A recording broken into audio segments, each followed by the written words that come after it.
Amado Pai que estás nos céus, não queremos abrir a Tua Palavra esta noite sem termos a certeza de que Teu Santo Espírito vai se mover entre nós. O Teu Espírito, o Mestre por excelência. Nós, seres humanos, por mais que queiramos entender a Tua Palavra, não conseguimos, porque a nossa mente é uma mente humana, limitada às coisas desta terra. Por isso, Senhor, precisamos esta noite que nos des uma mente espiritual, um coração capaz de receber a Tua Palavra em terra boa para produzir frutos para a vida eterna. Extende Tua mão neste momento e abençoa todos os Teus filhos, onde estão recebendo o sinal, a mensagem, que estes dias vejamos milagres entre nós. O Teu poder fazendo maravilhas, transformando vidas, trazendo os corações aos Teus pés. Se esta noite tem alguém triste aqui, coloca a Tua mão nesse coração e conforta-o. Se alguém está desanimado, anima-o. Se alguém se sente tão indigno, tão pecador, mostra-lhe a graça maravilhosa de Jesus.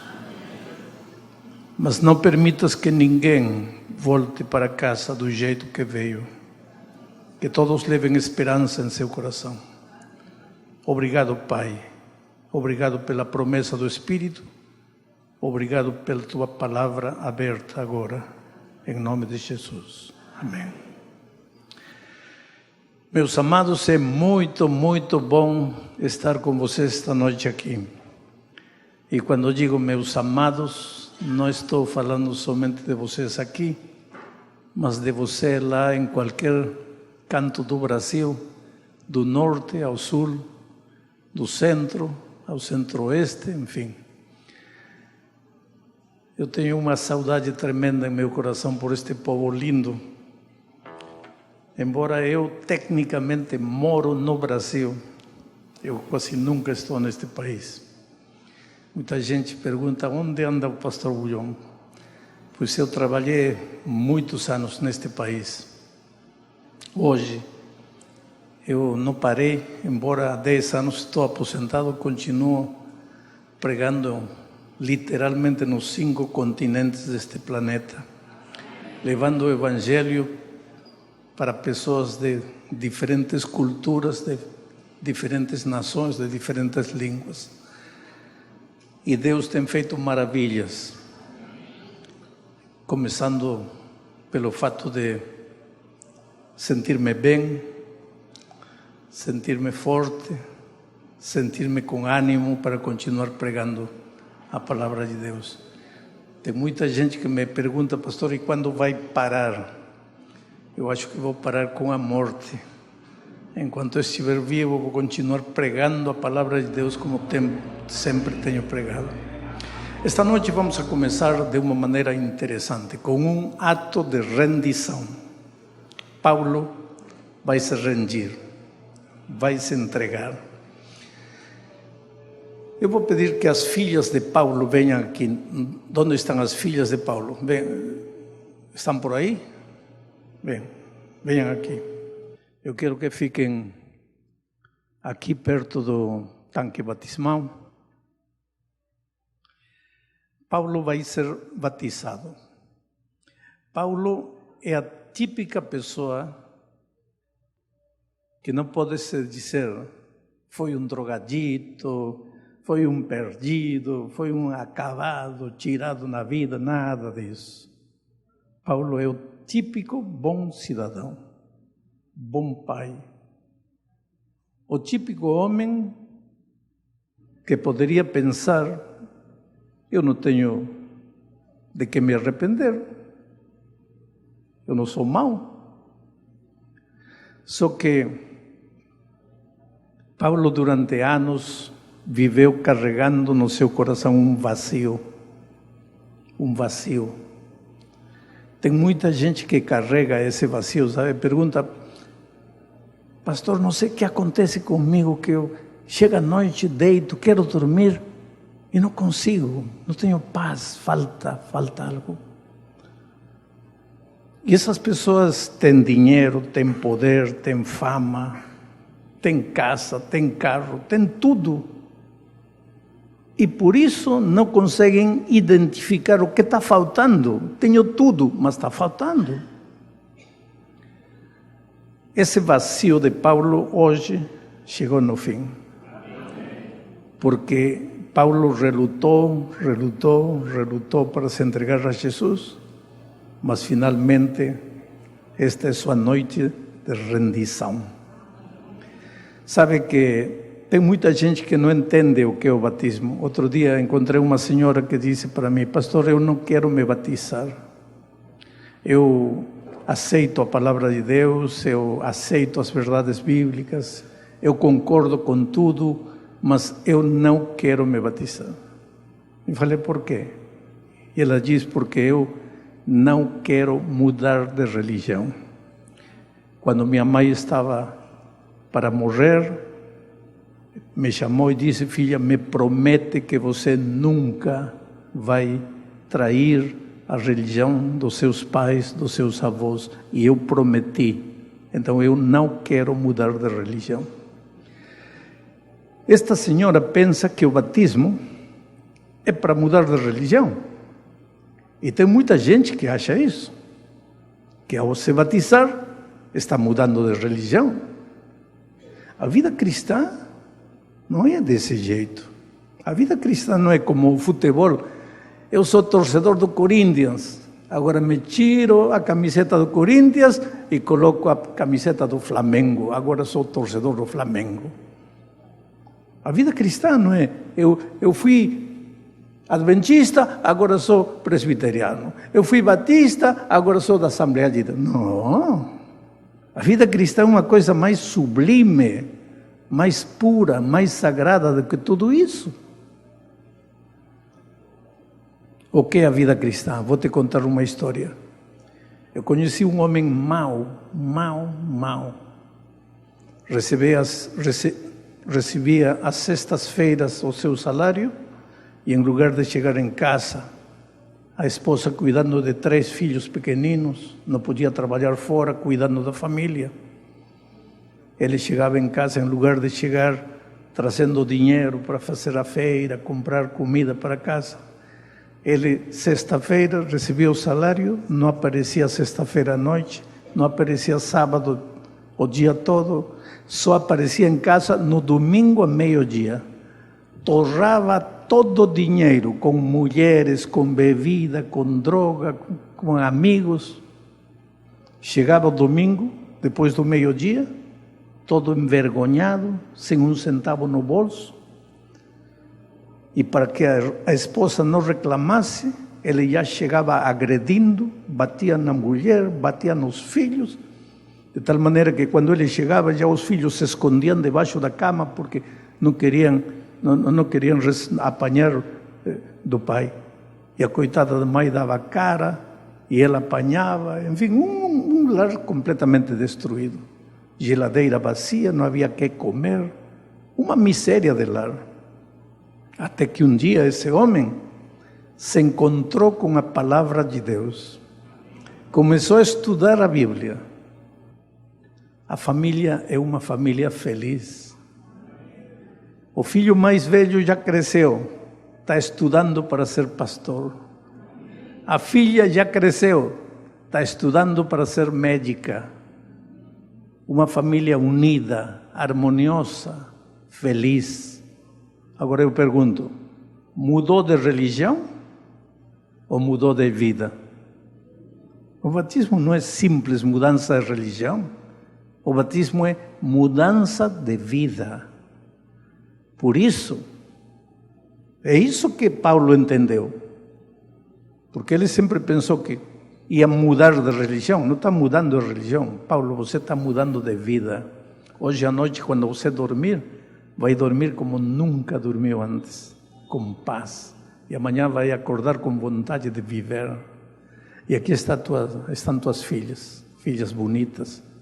Um dia você vai ver elas também, se rendendo ao Senhor Jesus. E vão ter uma família muito bonita. Por essa decisão que você tomou, para que você seja feliz na vida cristã, para que todos os teus pecados te sejam perdoados, para que de aqui para frente você viva com Cristo e para Cristo. O pastor Emerson, como ministro do Evangelho, por mandato divino, te batiza em nome do Pai, do Filho e do Espírito Santo. Amém. Agora, olhem os olhos dele quando sair da água.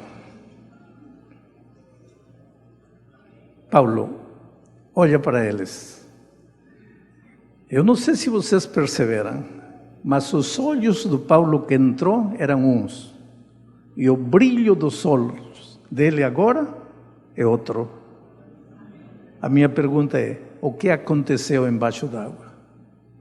Você nunca vai saber isso, a não ser que você se batize. Porque isso não é teoria, isso você tem que viver para entender. Obrigado, Paulo. Quero que as filhas se aproximem dele e deem a mão, vão se molhar abraçando ele, mas é bonita, essa atitude é muito bonita. A família está junta aí, Deus abençoe vocês. Malaquias capítulo 4, versos 5 e 6. Em lugar de começar pelo capítulo 1, versos 1 e 2, vou começar pelo capítulo 4, versos 5 e 6. Ou seja, em lugar de começar pelos 2 primeiros versos do livro, vou começar pelos 2 últimos versos do livro. As 4 mensagens que pregarei têm que ver com o livro de Malaquias. Em 4 mensagens, vou fazer um estudo do livro de Malaquias. Se alguém pensa que o tema central do livro de Malaquias é o dízimo, está completamente errado. Não é assim. Vamos aos 2 últimos versos de Malaquias. Vejam o que diz. Malaquias capítulo 4, versos 5 e 6. Vejam, eu enviarei a vocês o profeta Elias antes do grande e terrível dia do Senhor. Ele, o profeta Elias, fará com que os corações dos pais se voltem para seus filhos e os corações dos filhos para os seus pais. Do contrário, eu virei e castigarei a terra com maldição. E aí termina o livro de Malaquias. Agora, que triste maneira de terminar. A última palavra é maldição, quando deveria ser bênção. A última palavra é maldição. Mas maldição por quê? O texto diz, do contrário de quê? Se não se arrependerem, se os corações dos filhos não se voltarem para os pais, se o coração dos pais não se voltarem para os filhos, se os lares não forem lares felizes, harmoniosos, se não acontecer isto, então eu virei e castigarei a terra com maldição. Agora vejam como começa o texto. Diz, eu enviarei a vocês o profeta Elias. Vocês sabem que Elias foi um profeta que nunca morreu. Elias foi trasladado vivo para o reino dos céus. Elias vive até hoje. Ele nunca morreu. Os judeus, nos tempos de Malaquias, achavam que em qualquer momento Deus podia mandar Elias para eles com uma mensagem especial. Então eles de alguma maneira esperavam que em algum momento Elias ia aparecer. Por isso, quando o Senhor Jesus esteve nesta terra, Um dia aconteceu uma coisa interessante, estava reunido com seus discípulos, vejam, vamos a ler Lucas capítulo 9, versos 18 e 19, veja. Certa vez Jesus estava orando em particular e com ele estavam os seus discípulos, então lhes perguntou: quem as multidões dizem que eu sou? Eles responderam: alguns dizem que tu és João Batista, outros que tu és Elias e ainda outros que tu és um dos grandes profetas do passado que ressuscitou. Então, os judeus pensavam que Elias, que Jesus era o Elias que Deus tinha enviado para esta terra, porque entre eles existia a esperança de que Elias voltaria trazendo a liberdade para o povo. Em realidade, eles esperavam um libertador. Por que esperavam um libertador? Porque estavam oprimidos. Estavam oprimidos pelo poder romano. Antes de estar oprimidos pelo poder romano, estavam oprimidos pelo poder dos países estrangeiros e inimigos. Eles estavam oprimidos e queriam um libertador e pensavam que esse libertador seria o Messias. E muitos deles pensavam que esse Messias poderia ser Elias que voltaria dos céus. Agora é interessante entender algumas coisas. Vejam. Primeiro, o livro de Malaquias é o último livro do Velho Testamento. O livro de Mateus é o primeiro livro do Novo Testamento. Depois de Malaquias, o seguinte livro que foi escrito foi Mateus. Só que entre Malaquias e Mateus, houve um silêncio de 4 séculos. Durante 400 anos, Deus não falou. Silêncio absoluto. Agora, é interessante também que o livro de Malaquias termina falando de um libertador que viria. E o livro de um mensageiro que chegaria. E o livro de Mateus começa falando de um mensageiro que chegou. Vejam, eu enviarei a vocês o profeta Elias. Essa era uma promessa. Eu vou enviar a vocês o profeta Elias. Eles pensavam que Elias viria. Mas Deus não estava falando de Elias. Elias estava quietinho lá nos céus, observando tudo. O que Deus estava falando é: eu vou enviar para a terra um mensageiro no poder de Elias. Não Elias, mas no poder de Elias. E esse mensageiro era João Batista, que chegou pregando o arrependimento. Agora sim vamos ao texto terceiro. Lucas capítulo 1, versículo 17. Aí está, diz assim: e irá, aí está falando de João Batista, e diz: e irá adiante do Senhor no espírito e no poder de Elias. Está falando de João Batista, para fazer voltar o coração dos pais a seus filhos e os desobedientes à sabedoria dos justos, para deixar um povo preparado para o Senhor.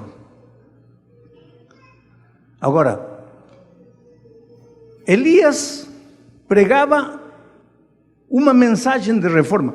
Isso que vamos ver estes dias. O tema central do livro de Malaquias, era reforma. Malaquias dizia: algo está errado na igreja. Algo está errado no povo de Deus. Malaquias não está pregando para o povo de afora. Malaquias está pregando para a igreja, para o povo de Israel. E Malaquias dizia: algo está errado na igreja. E o libertador, o Jesus, Senhor Jesus, não virá, a não ser que as coisas que estão erradas na igreja sejam corrigidas. Então, eu vou mandar um mensageiro com essa mensagem de arrependimento, de renovação, de transformação, de reforma, no espírito de Elias, não a Elias, mas no espírito de Elias, e estava se referindo a João Batista. E esse mensageiro vai preparar o terreno para a chegada do Messias.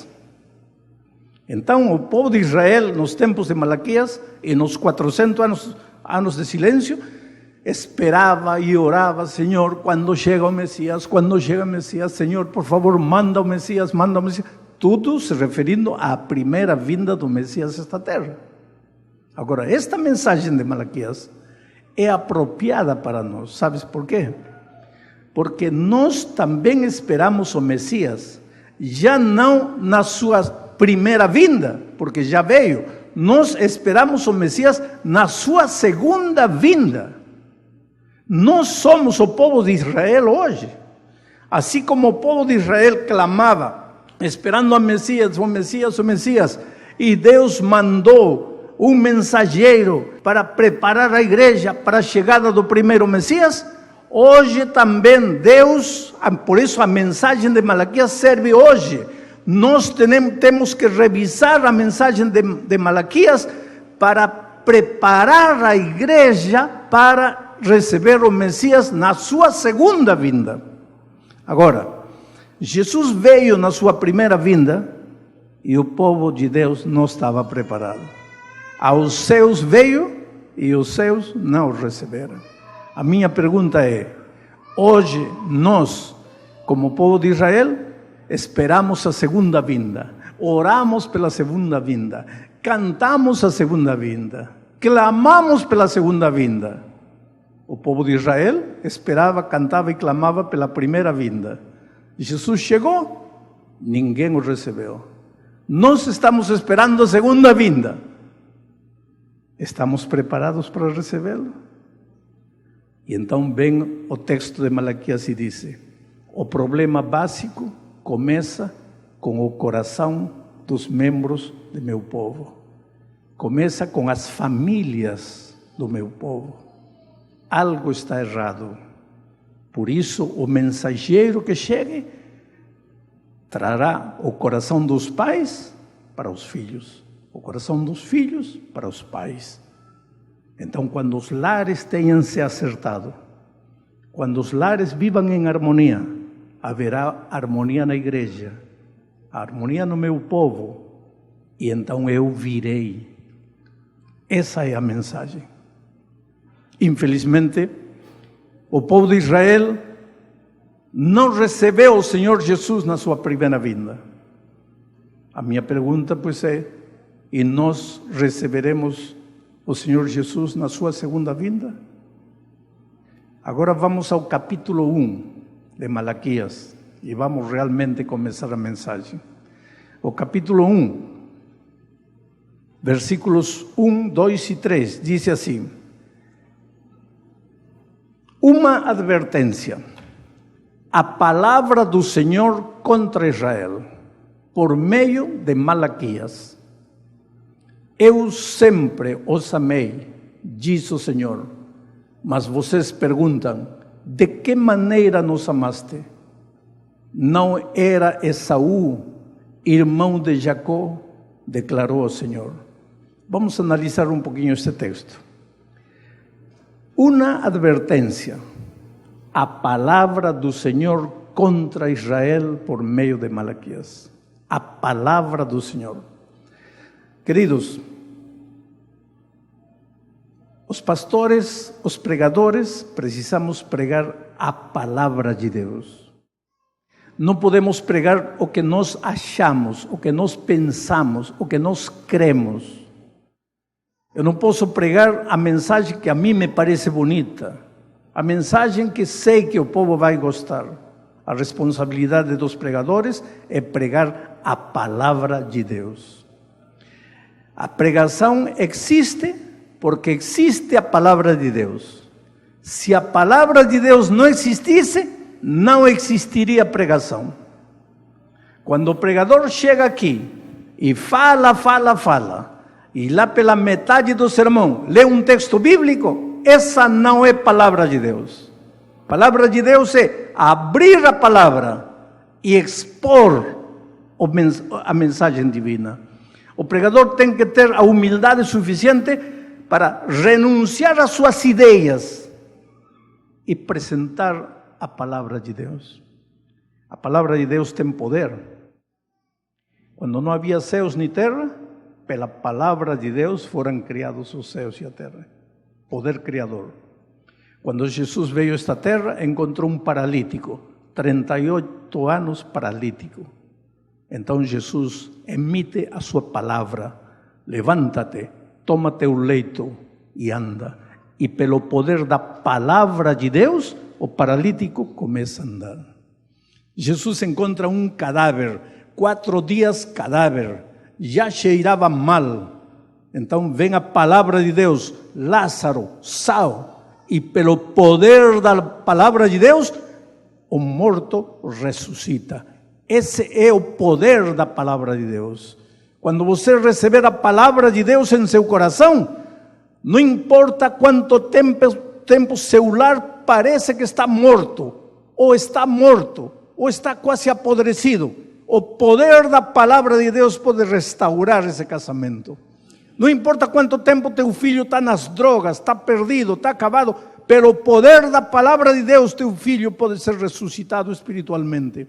Não importa quanto tempo você está na igreja, mas em estado cadavérico, em estado anêmico, paralítico, espiritualmente, se você receber o poder da palavra de Deus, você não tem ideia do que Deus pode fazer na sua vida.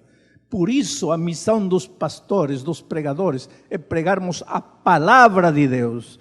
Precisamos pregar menos o que nós achamos e mais o que Deus acha. E estes 4 sermões, eu vou expor o livro de Malaquias. E há coisas que você não vai gostar. E eu também não gosto. Mas preciso pregar. Porque é a palavra de Deus. E a palavra de Deus é poderosa. E diante da palavra de Deus você tem 3 atitudes. Ou você sai correndo e não quer mais ouvir a palavra de Deus. Ou você se rende e se entrega ao poder da palavra de Deus. Ou você permanece indiferente, endurecendo seu coração, até chegar a um estado de pedra, em que a palavra de Deus já não pode operar nada em seu coração. Qual será a nossa atitude nestes dias? Eu espero, pelo poder do Espírito Santo, que todos abramos o coração e deixemos a palavra de Deus entrar no nosso coração. Agora vejam como começa a palavra de Deus. Uma advertência: a palavra do Senhor contra Israel por meio de Malaquias. Eu sempre os amei. Este é o tema mais lindo da Bíblia. Eu sempre te amei, filho. Talvez as coisas neste momento não estejam na tua vida como deveriam estar. Talvez as coisas não estão saindo como você gostaria que saíssem. Mas eu sempre te amei. Não importa quanto você sofreu, não importa quanto você chorou, não importa se você foi traído, não importa se você fracassou, se você sofreu derrotas, não importa se você perdeu um filho, não importa se os teus sonhos não se realizaram até aqui. Coloca uma coisa na tua cabeça: filho, eu sempre te amei. Eu nunca deixei de te amar. Mas, Senhor, se você me amou tanto, por que aconteceu isto na minha vida? Aí está o problema do ser humano. Porque nas mensagens posteriores vamos a ver que o povo de Israel sempre pergunta: você diz que nos amou, por que diz que nos amou? Por que diz que nos amou? Pelo menos 7 vezes se repete no livro de Malaquias a pergunta: por que diz que nos ama? Por que diz que nos ama? E sabe por que eles falavam isso? Porque as coisas não saíam como eles queriam. Porque o ser humano pensa que Deus me ama só quando as coisas saem como eu quero. E eu te digo uma coisa: e as coisas sairiam como você quer, se você recebesse a palavra de Deus em seu coração. Mas acontece que o ser humano é teimoso e não aprende. E solta a mão de Deus. E quer caminhar sozinho. E procura seus próprios caminhos. E toma suas próprias decisões. Não quer ouvir a ninguém. Tem jovens que não querem ouvir o conselho do pai. Não querem ouvir o conselho da igreja. Não querem ouvir o conselho do pastor. Não querem ouvir o conselho de Deus. Fecham seus ouvidos à palavra de Deus. Tomam decisões erradas. Sofrem. E depois, quando estão sofrendo, aí, Senhor, por que dizes que me amas? Como me amas? E olha, vou te contar uma história que vai te fazer rir. Há muitos anos aconteceu aqui em Natal. Eu estava na praia. E sábado falei para minha esposa, vamos para a igreja, ninguém sabia que estávamos lá. E encontro, quando estou saindo na porta, uma velhinha assim, toda acabada, destruída pela vida, amarrotada literalmente. 3 filhinhos pequenos. E olha para mim, me dá a mão e diz, pastor, o senhor é um profeta. Eu, profeta? Que profetizei? Me disse, o senhor não se lembra de mim? Não, não me lembro. Olhe bem para mim, não se lembra? Não me lembro. Eu falei com o senhor há muitos anos atrás. Eu sou a menina de 16 anos cujo namorado bateu ela no shopping, lembra? E claro que me lembrei, por uma das histórias mais tontas da minha vida, que já ouvi na minha vida. Estava fazendo evangelismo aí em Natal, muitos anos atrás, e uma menina linda de 16 anos vem e me diz, pastor, me dê um conselho. Agora, eu sempre me ponho a pensar, por que as pessoas pedem conselho, se não vão seguir o conselho? Eu acho que pedem conselho para ver se o conselho combina com o que eles já estão querendo fazer. Só para acalmar a consciência. E olha, me dê um conselho, a ver. Qual é o teu problema?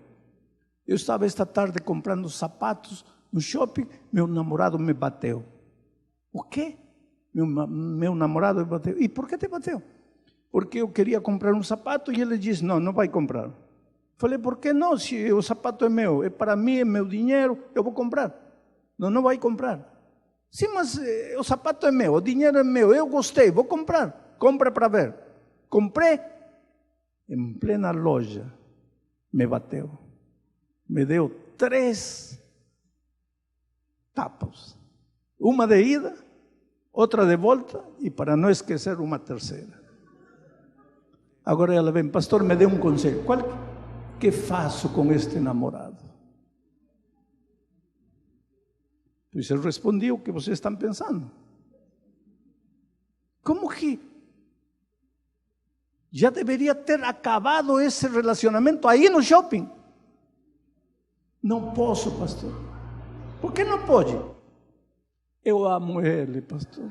Aí pois eu falei, filha, então casa. Agora prepare-se. Prepare-se para uma surra todos os dias, de manhã, meio-dia e de noite.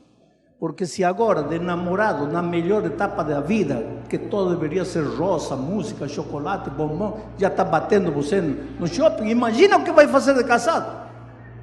Ai, que mau é o Senhor. Isso que eu não entendo. O namorado é que bate, o mau é o pastor, que aconselha. Que mau que é o Senhor. Fui embora, passaram anos, quase 16 anos, agora vem uma velhinha, eu disse, parecia velhinha, em realidade era uma mulher jovem, muito mais jovem do que eu, envelhecida completamente, destruída pela vida, e diz, pastor, o senhor é um profeta.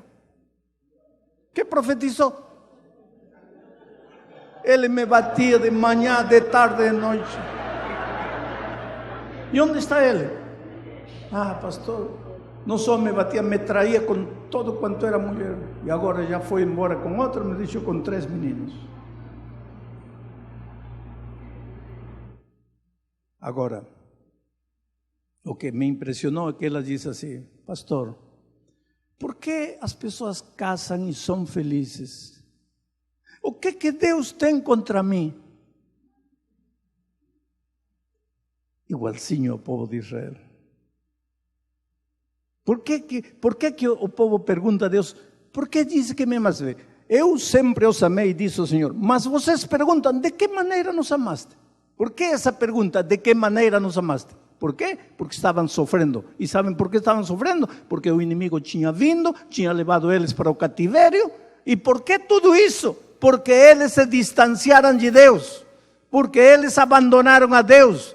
Porque eles tinham a palavra de Deus na mão, mas essa palavra não entrava no coração, não transformava a vida. E a consequência da rebeldia contra Deus é dor, é sofrimento, é lágrima. E agora, quando está tudo errado, a primeira pergunta é, Deus deixou de nos amar? E Deus disse, eu sempre os amei. Mas vocês perguntam, de que maneira nos amou? E aí, o Senhor responde, não era Esaú irmão de Jacó? Declara o Senhor, continua. Todavia, eu amei Jacó, mas rejeitei Esaú. Transformei suas montanhas em terra devastada e as terras de sua herança em morada de chacais no deserto. Eu amei Jacó, mas rejeitei Esaú. Minha pergunta é, que tipo de Deus é esse? Que ama um e rejeita outro. Tem muita gente que pensa que este texto está falando de predestinação, que uns nascem para ser salvos e outros nascem para ser perdidos. Em outras palavras, aquele que nasceu para ser salvo, faça o que fizer, será salvo, porque foi eleito. E aquele que nasceu para ser perdido, faça o que fizer, se perderá, porque nasceu para ser perdido. Oh querido, isso não combina com um Deus inteligente, sábio, justo e amoroso. Que tipo de Deus é esse que escolhe um para se salvar e outro para se perder? E por que Deus menciona aqui? Ele está clarinho, diz, eu amei Jacó, mas rejeitei Esaú. Em realidade, Deus rejeitou Esaú. Vamos a ler um texto de Hebreus, capítulo 12, versos 15 ao 17, diz assim, cuidem que ninguém se exclua da graça de Deus. Não diz, cuidem que a graça de Deus vai excluí-los. Não. Diz, cuidem que ninguém se exclua. Não é que me vão expulsar, eu me expulso. Não é que alguém vai me negar algo, eu me nego a receber. Cuidem que ninguém se exclua da graça de Deus, que nenhuma raiz de amargura brote e cause perturbação, contaminando a muitos. Não haja nenhum imoral ou profano como Esaú, que por uma única refeição vendeu os seus direitos de herança como filho mais velho. Interessante, vamos analisar isto. Deus não rejeitou Esaú, mas a literatura hebraica tem um estilo, figuras de linguagem que, para entender, você teria que conhecer um pouco a cultura hebraica. É como nós, você chega com fome à noite em casa, filha, por favor, me serve o jantar que estou morto de fome. Se a esposa te levasse a palavra literalmente, diria, e se está morto, para que está querendo comer? Já está morto. Você não está falando que está morto, isso é uma figura de linguagem, que você está querendo dizer, estou com muita fome, estou morto de fome. Igualzinho a literatura hebraica tem algumas características, e há uma característica, a literatura hebraica é atributiva, no sentido de, sendo que Deus é Deus, tudo o que acontece nesta terra é atribuído a Deus, embora Deus não tenha feito nada. Mas sendo Deus, se entende que Ele poderia impedir, mas como Ele deu liberdade, não impede, mas tudo é atribuído a Deus. E é usando esse estilo de literatura que Malaquias escreve dizendo que Deus disse: eu escolhi a este e rejeitei a este. Mas aqui, Paulo, na Epístola aos Hebreus, aclara que não é que Deus rejeitou Esaú, ele se excluiu sozinho. Ele se tornou profano. Agora, a quem Paulo fala de profano? Quem é o profano? Quem é o imoral ou profano? Esaú. E qual é? Por que ele é um profano? Porque por uma única refeição vendeu os seus direitos de herança como filho mais velho. Em outras palavras, o direito de herança do filho mais velho nesses tempos se chamava primogenitura. Era uma bênção espiritual que o pai dava para o filho mais velho. Era acompanhado por também bênçãos materiais para que o filho mais velho ficasse como patriarca quando o pai morresse, para que o filho mais velho cuidasse dos irmãos mais novos, com o dinheiro e com a bênção que tinha recebido do pai. Era um assunto de caráter espiritual. Porém, o texto diz aqui que essa coisa espiritual a Esaú não lhe interessou, porque ele estava mais preocupado com o aqui e agora. E Paulo diz que por esse ato ele era profano. E por menosprezar as coisas espirituais, ele se excluiu da graça de Deus. Você é precioso para Deus. Coloca uma coisa na vida, na tua cabeça. Não há nada mais lindo nesta vida que você. Deus te ama. Olha, não te ama porque você faz ou não faz. Deus te ama. Não há nada que você possa fazer para que Deus deixe de te amar. Porque faça o que você fizer, Deus sempre vai te amar. Também não há nada que você faça para que Deus te ame, porque Deus já te ama. Sempre te vai amar. E se você passou por momentos difíceis na vida, não é porque Deus não te ama, sino porque você descuidou, não prestou atenção à palavra de Deus, tomou decisões erradas e trouxe dor a seu coração. Mesmo assim, Deus nunca deixou de amar você. Você é precioso para Deus. Então, jamais pense que a graça de Deus vai te abandonar um dia. É você aquele que vai abandonar a graça de Deus. É você que vai endurecer seu coração de tal maneira que a graça de Deus já não vai ter nenhum poder transformador na tua vida. E a melhor maneira de fazer isso é levar a vida espiritual na brincadeira. Levar a vida espiritual de uma maneira leviana. Achar, por exemplo, que porque você vai uma vez por semana ao culto e nem sequer chega às 9 da manhã para a escola sabatina, sino que vai aparecendo às 10, 10:30, 11, e porque ouvi um sermão e deu uma oferta, já está bom. Que não cai na real, não percebe o que está fazendo, porque vem aqui na hora de cantar, na hora da oração da igreja, você se levanta, vem o pastor para orar, você vem aqui com lágrimas nos olhos, e levanta a mão e canta e chora, e você pensa que com isso está resolvido o problema. Não está. A cultura deste mundo é uma cultura materialista. O que importa é o que você pode comer, o que você pode tocar, o que você pode vestir. Você está mais preocupado com essas coisas. A igreja hoje está caindo no perigo de tornar-se um clube religioso. O que é um clube? Não é uma igreja, é um clube. Eu assisto. Gostei do programa, volto.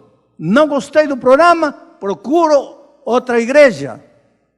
Gostei, fico. Não gostei, procuro outra igreja. Estou afim do sermão mais bonito, onde se canta melhor, do grupo mais bonito, do programa mais bonito. Levo as coisas espirituais de maneira leviana. Esse era o problema de Esaú. E foi por isso que veio a tragédia para Esaú. O outro dia alguém me perguntou: pastor, Deus tem favoritos? E eu respondo: sim, Deus tem favoritos. Mas os favoritos de Deus não dependem de Deus. Os favoritos de Deus dependem de nós. Qualquer um de vocês pode chegar a ser um favorito de Deus. E se querem, todos podem ser favoritos de Deus.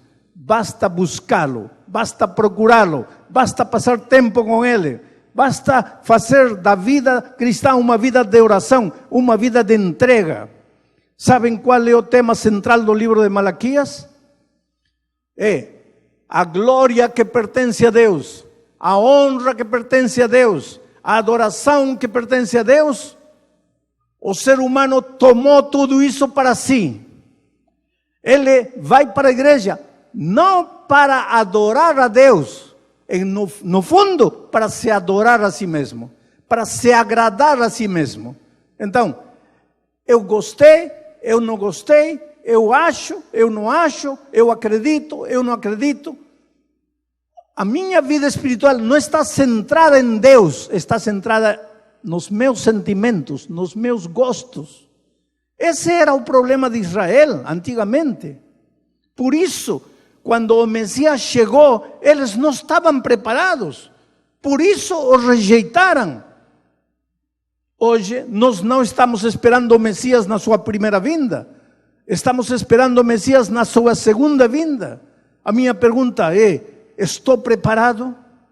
Eu não quero falar da igreja como igreja. Quero falar de mim como eu, pessoa. Estou preparado? Quanto tempo gasto cada dia estudando a palavra de Deus? Quanto tempo eu abro meu coração para falar com Deus? Oh, querido, te digo uma coisa. Estamos vivendo no fim do tempo. Este mundo não pode continuar. Por mais que Deus tenha te abençoado, você tenha uma casa, um carro, um bom trabalho, um bom emprego, este mundo está cheio de dor. Este mundo não pode continuar. Cristo tem que vir, mas para Ele vir, sua igreja tem que estar preparada. Porque Ele te ama. Ele não quer vir e não quer que você se perca. Ele quer te levar e te espera. É o que Pedro disse: o Senhor não retarda a sua promessa como alguns têm por tardança, mas é paciente, esperando, não querendo que ninguém se perca, sino que todos procedam ao arrependimento. Vê esta noite para casa, levando em teu coração a certeza que Deus te ama. Deus te ama como você não tem ideia. Outro dia eu estava pregando e uma moça, golpeada pela vida, me perguntou: pastor, o senhor disse que Deus me ama. Quero que ouça o que vou lhe contar. Quando eu tinha 3 anos de idade, meus pais morreram. Fiquei sozinho na vida. Minha avó vivia, me recolheu, me criou com amor, me deu carinho. Quando eu tinha 12 anos, minha avó morreu. Fiquei sozinho na vida. Uma vizinha de minha avó me recolheu, não tanto para me criar, mas para ficar com a casa de minha avó. Uma noite o marido dessa mulher entrou no meu quarto e me violou. Eu não podia mais ficar nessa casa. Saí. Aonde? Uma menina de 12 anos. Saí aonde? Na rua. Fui violada uma vez. Fui violada outra vez. Fui violada outra vez. Alguns anos, pastor, eu vivo na prostituição. Eu vendo meu corpo para poder viver. Para suportar essa vida, eu bebo, eu me drogo. porque assim, em pleno sentido, ninguém pode viver uma vida de prostituição. Agora olhe para mim, pareço uma mulher acabada e só tenho 22 anos. Agora o Senhor vem esta noite e diz que Deus me ama. Eu lhe pergunto, onde estava esse Deus que me ama? Onde estava quando eu tinha 3 anos e meus pais morreram? Onde estava esse Deus? Onde estava esse Deus quando minha avó morreu deixando-me com 12 anos? Onde estava esse Deus quando aquele homem mau entrou e me violentou? Onde estava Deus quando na rua um homem me violou e outro, e outro, e outro? Como quer que eu acredite nesse Deus? Como quer que eu ame esse Deus? Como quer que eu aceite que esse Deus me ama? Eu sei. Você que está me assistindo pela tela, eu sei que a vida é dura, a vida bate, sabe? E às vezes bate com força, te dá um golpe no fígado que te deixa sem equilíbrio. E você sente que vai cair. E você sente que todo o seu mundo está vindo com você. E você se pergunta, onde está Deus? Por que servir a esse Deus quando nada dá certo na tua vida? Eu não posso explicar os mistérios divinos, mas eu posso te ler a palavra de Deus. E Deus disse, filho, eu te amei sempre. E se essa promessa não se cumpre na tua vida, só tem 2 possibilidades. Ou Deus é um mentiroso, a Bíblia não vale nada e esquece de Deus. Ou então, algo está errado, mas não está errado com Deus, está errado com você. Eu prefiro acreditar que os grandes erros da vida não são divinos, são nossos. Vocês podem me ver a mim, pastor Bulhão, mas eu não caí do céu, pastor Bulhão. Eu fui uma criança, fui um jovem. Eu tive minhas noites escuras, eu já chorei, eu já suei, eu já trabalhei, eu já sofri. E nessas horas, aprendi a segurar o braço poderoso de Deus. Aprendi a me render a Deus. Aprendi a renunciar a minhas ideias. Aprendi a revisar minha maneira de ser cristão. Aprendi a reconhecer a soberania divina sobre minha vida. Você não tem ideia de aonde Deus pode te levar. Não tem ideia do que Deus pode fazer por você. Não há coração vazio que Ele não possa preencher. Não há uma alma sedenta que Ele não possa calmar. Não há um coração faminto que Ele não possa satisfazer. Vou pedir a Laura que venha para cantar. Porque enquanto ela canta, eu gostaria que você, aí sentado, inclinasse o rosto e dissesse, Senhor, eu já sou cristão há muitos anos, mas esta noite me rindo, me entrego. Por favor, entra no meu coração e toma controle da minha vida.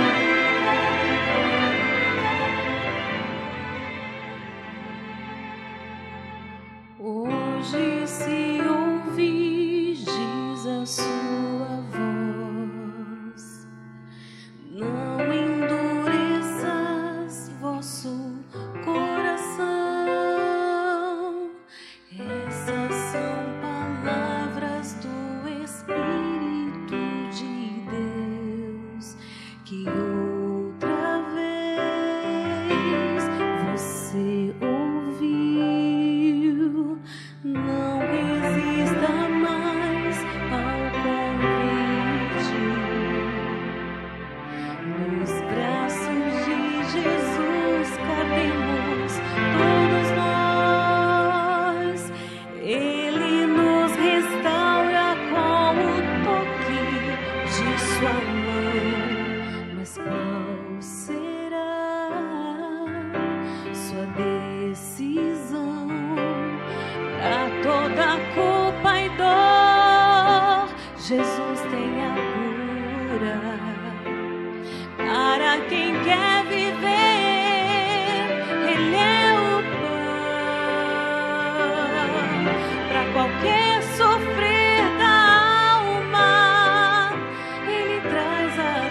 sabemos todos nós. Ele nos restaura com o toque de sua mão. Mas qual será sua decisão? Pra toda culpa e dor, Jesus tem a cura. Para quem quer viver, Ele é o pão. Pra qualquer sofrer da alma, Ele traz a paz. Pra quem nada tem, Ele tudo é. Pra toda culpa e dor, Jesus tem a cura. Para quem quer viver, Ele é o pão. Pra qualquer sofrer da alma, Ele traz a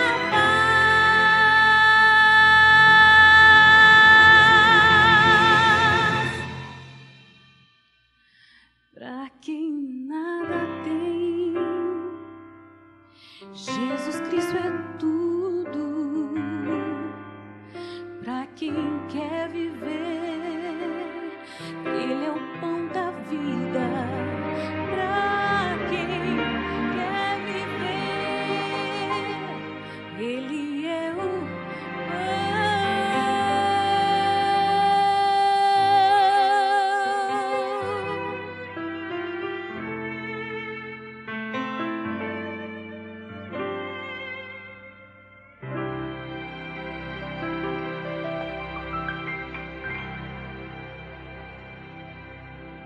Querido Pai, obrigado, Senhor, pela mensagem do profeta Malaquias. Tu enviaste o profeta Malaquias para preparar teu povo para a primeira vinda com essa mensagem. Evidentemente a mensagem de nada serviu porque quando Jesus veio, o seu povo não o recebeu. Agora essa mensagem cobra atualidade para nós hoje. E nós te suplicamos esta noite que teu Espírito faça que essa mensagem se produza frutos abundantes na vida de tua igreja hoje. Para que quando Cristo apareça por segunda vez, este povo sim esteja preparado para ir contigo. Por isso, Senhor, que o Espírito complemente a mensagem desta noite, que trabalhe nos corações e traz-nos amanhã para continuar recebendo a Tua palavra em nosso coração. Em nome de Jesus. Amém.